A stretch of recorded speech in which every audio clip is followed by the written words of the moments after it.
Hello friends, Tom Downey here for Chat Sports. The NBA draft is rapidly approaching, so let's take a look at what the Chicago Bulls could do in the first round of this year's NBA draft. Now, of course, as I'm sure you know, they have the number 7 pick in this year's draft, which was kind of unlucky for them in the NBA draft lottery. On the bright side, they do have a promising young core: Zach Lavine, Lauri Markkanen, Wendell Carter. You can throw in Otto Porter if you want as well. But their number one need, I think fairly obvious, and I think most Bulls fans agree with me, is at point guard. Chris Dunn, he's just not the answer at the position. So that's going to be their main focus when it comes to the number 7 overall pick. I think they're pretty good overall in terms of big men, especially after taking Wendell Carter last year. They could maybe target another wing if there isn't a point guard that they want. The big thing for Chicago, because they slipped out, they are not going to get one of the big 3. They're not going to get Zion. They are not going to get Ja Morant, who would be a perfect fit in Chicago. And they're not going to get RJ Barrett. So here's how their roster looks right now. And I'm not including free agents. I just want to include where things currently sit. Chris Dunn is their starting point guard, at least for now. They have Lavine, Markkanen, Porter, and Carter Jr. That's a pretty promising group, especially if you can find a new point guard. Some decent bench options there as well. I still have some hope for Hutchinson in particular.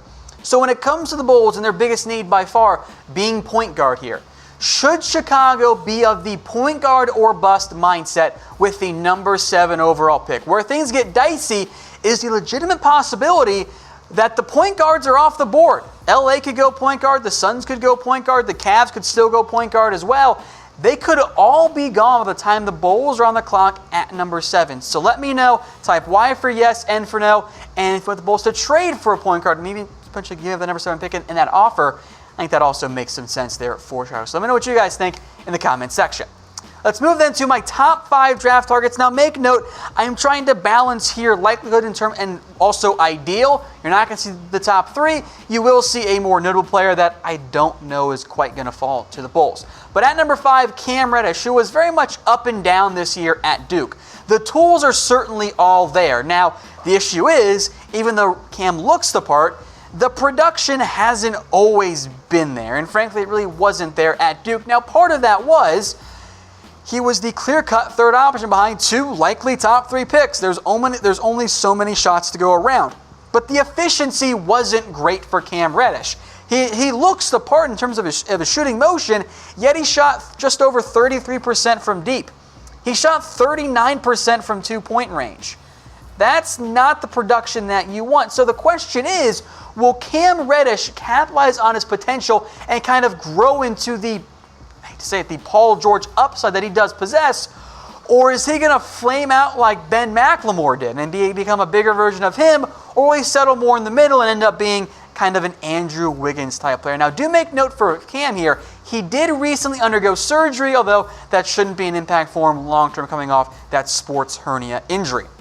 Let's move then to number 4, another wing option for the Bulls. That is DeAndre Hunter out of Virginia. Now, he did shoot really well from deep this past year, although he didn't take many. So it's an efficiency, not a volume 3-point shooter for Hunter. The good news is he is a talented and versatile defender. This is the classic 3-and-D player.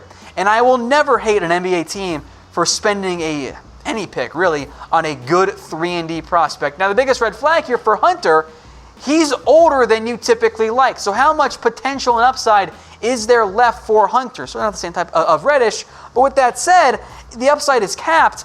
I feel personally a little bit more comfortable about him contributing early and really throughout a multi-year NBA career than I do Cam Reddish, even though the upside isn't the same. Maybe you can end up with a Jay Crowder type player. The defense is good, the shooting is good. He's not going to be a superstar Kawhi Leonard type, I wouldn't expect, but it can be a valuable role player for really any team in the NBA. So he is more of a fallback option if he's on the board. If he goes off earlier, maybe the Bulls can find their point guard of the future.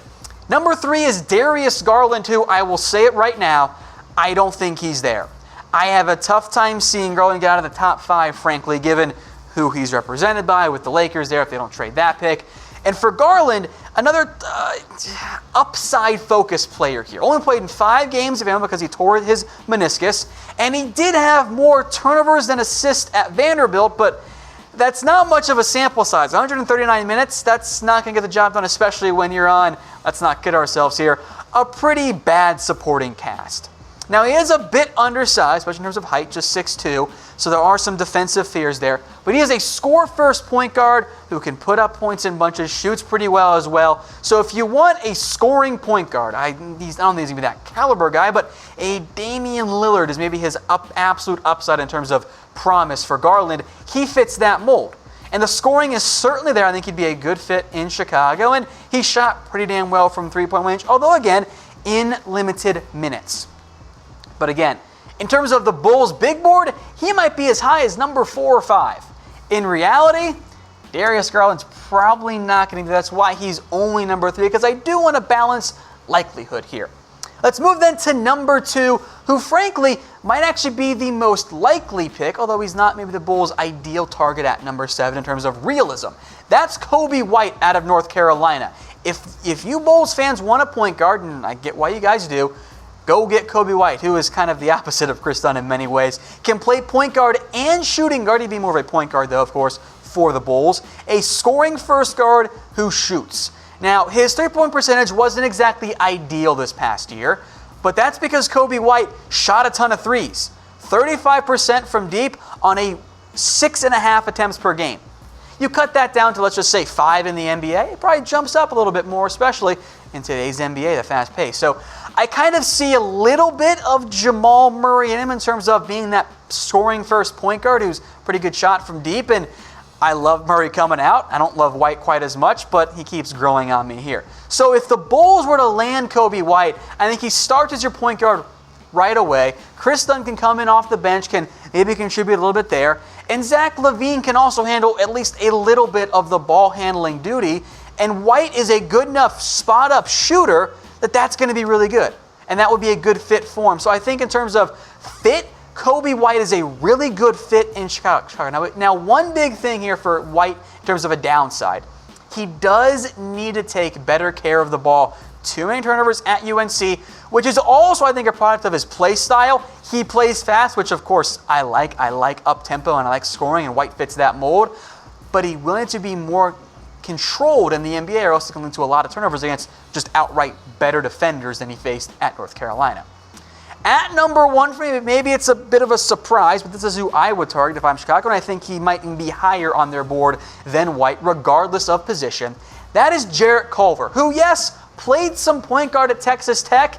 I think he profiles far more as a combo guard forward type player who will play on the wing, can certainly handle some ball handling, but would be better as a secondary option than the lead point guard for an NBA team. Came in just over 6'6", and like 3/4, so I rounded up for you guys there. Same with his wingspan. But he's a shot creator. He created all kinds of shot for Tech. Biggest red flag is the three-point shooting. 30% from deep for Jarrett Culver, although he did hit a lot of deep mid-range twos, and that was an even higher percentage than this one.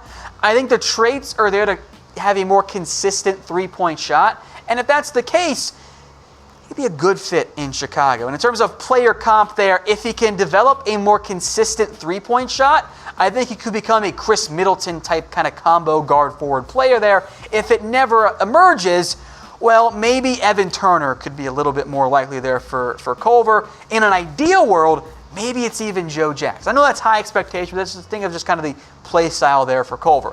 Now, if he comes in, you don't really figure out your point guard situation. What I would do is I would let Zach Lavine and Jarrett Culver kind of run a hybrid two-guard, no point guard offense. They can both take the ball up, whatever, you're going to run a lot of tempo anyway.